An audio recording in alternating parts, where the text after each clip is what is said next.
La calibration, c'est l'observation fine du sujet.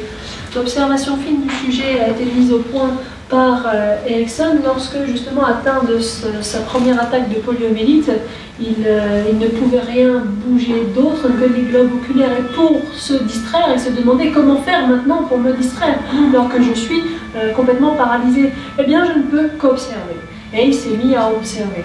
Il s'est mis à observer sa plus jeune des sœurs qui apprenait à marcher. Il a observé aussi ses autres sœurs qui, donnant une pomme à une autre, donnaient la sensation de vouloir la donner, mais en fin de compte ne voulaient pas qu'elle la prenne. Donc toutes ces choses-là que l'on peut percevoir lorsque l'on regarde très finement ce qui se passe en termes de relations. C'est ce que Milton Erickson a nommé la calibration.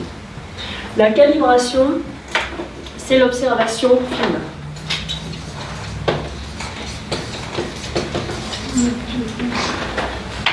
La calibration, c'est l'observation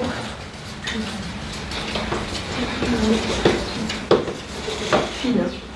L'observation fine est très importante quand on est praticien parce qu'on regarde le visage vraiment très précisément. Et c'est en regardant le visage de mon sujet précisément que je vais voir quelles sont les modifications.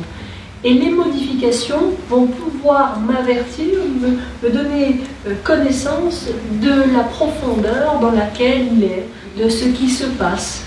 C'est pas ça qui va me permettre de dire avec exactitude, mais ça va m'indiquer ce qu'il est possiblement en train de vivre, de ressentir, etc. Donc c'est important de vraiment observer très finement le visage de notre interlocuteur.